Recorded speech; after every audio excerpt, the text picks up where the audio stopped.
All right, welcome everybody.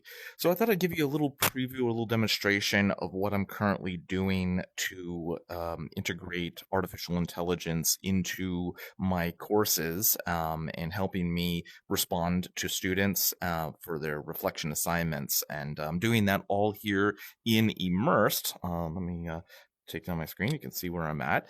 So I'm in a visualizer room right now. This is a private room. But when I play music in here, the room kind of comes alive to the visualization of the music. So it's really nice place to really become immersed in the music and let you focus more. But if I wanted to, I can go jump over to a public room or another private room. That's more like a real life environment.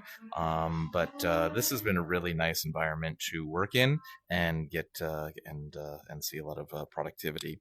But I'll go ahead and unhide my screens there. So right here is my Canvas page with all of my courses, and I've got all of these action items. These are all reflection assignments that I'm to grade and reply to. Now, I do not have to reply to all of these. I can simply read them, grade them, and not check them off my list. But I like to provide insights and replies to my students' reflections. I mean, these are their personal reflections on their own experiences related to the course content. So I do like to provide some insights, especially at the beginning of the semester, to really get that set on the right foot. That I'm here providing them guidance and that they can talk to me about this sort of thing, about their ideas and things like that. And I'm here to respond to them.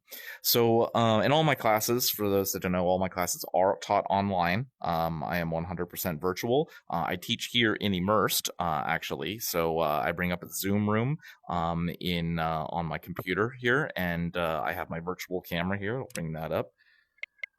There's my virtual camera, so it will film me and project that into the Zoom room, and so students can see my avatar here. So it really makes a fun environment for the students, makes it easy for me because I've got all these screens, large screens that I can move around. And if any student does join me here in Immersed, I can share my screen directly with them instead of them going through Zoom. But yeah, that's what's really one of the benefits of working in Immersed and teaching in Immersed. But yeah, as you see, I've got several, 19 reflections here to talk about or to reply to. So what I'm going to do is I'm going to jump into the actual discussion boards for these reflection posts, and I'm going to have ChatGPT help in responding to these because as these start piling up, I mean, I'm only this is the first week class. I've taught 2 classes so far this week, and I got one more tonight. And these reflection posts, there's about two. Have module 1, module 2. There's basically 2 active modules in each of my courses at any particular time that students may be responding to. So I will get inundated with responses and things that I have to do. So using things like ChatGPT to help me expedite my process on responding to students and providing insights to them is immensely helpful. So what I've done is I've taken so here's the reflection. This is the module 1 reflection, the impact of multimedia design on your learning experiences.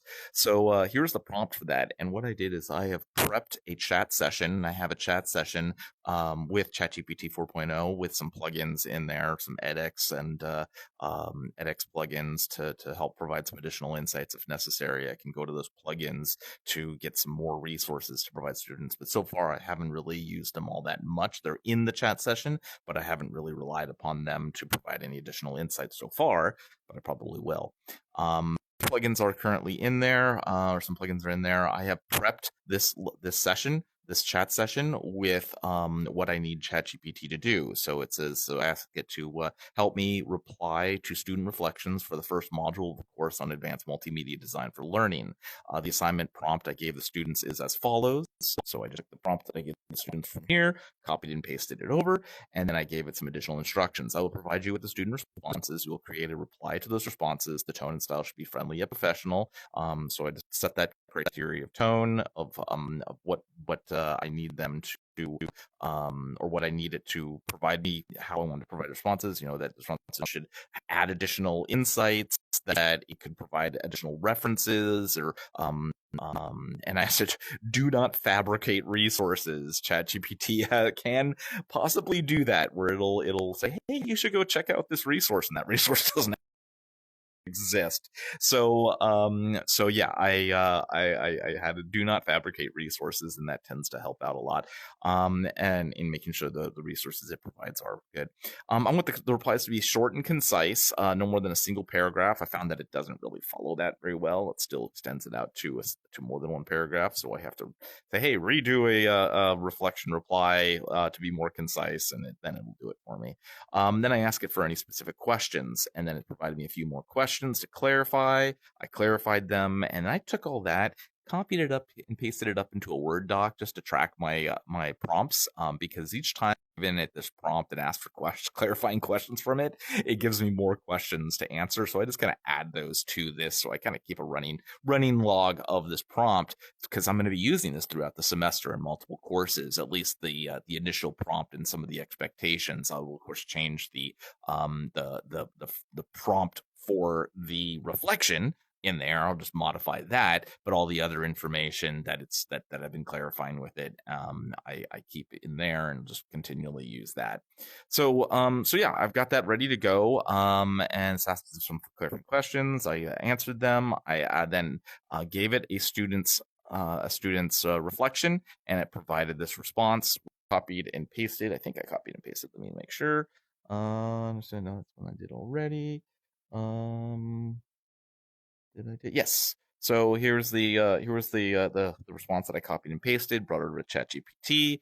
It provided me a response. I read over the response. That's something very important. I am not going to allow ChatGPT to do it all by itself.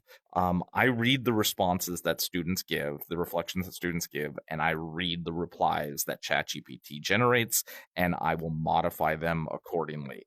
If it's going in the wrong direction or saying something that I wouldn't say, I will correct that.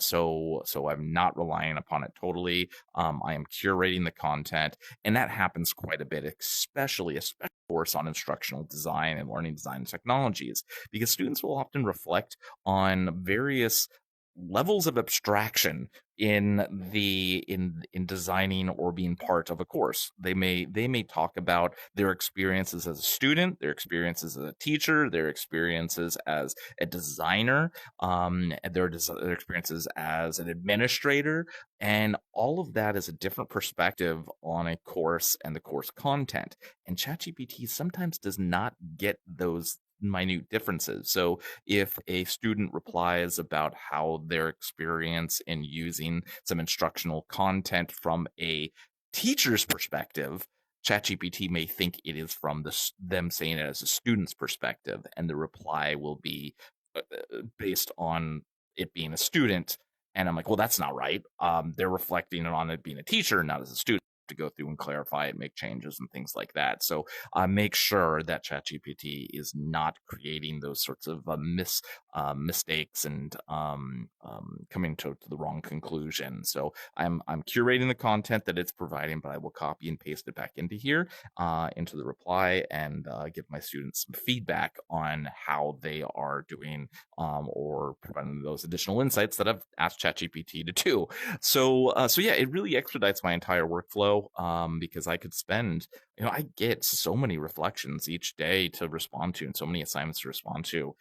It really adds up, and I will spend all my time, if I was writing these myself, to reply, I'd spend my whole day doing it. But since I have ChatGPT to help me with that, it really eases up my day. I can get a lot more done, make a lot more higher quality responses too. I mean, it's right now. Just what time is it? Well, 1 p.m. and a little after 1 p.m. And so I can get this done, clear thought, and make some really good decisions on what ChatGPT is doing. Or if I was doing this myself and I was waiting it, going into the late hours, or I'm getting tired, my responses are probably not going to be very coherent sometimes, and I may make those mistakes that I'm stopping ChatGPT from doing. So frees me up, provides higher quality. and helps me maintain a much better work-life balance. So yeah, that's how I use ChatGPT. I'm also going to be using it to help me further design my courses out. I'm making some corrections and modifications in additions to the courses I'm currently teaching. I kind of have them planned out for the next few sessions, but going forward all the way.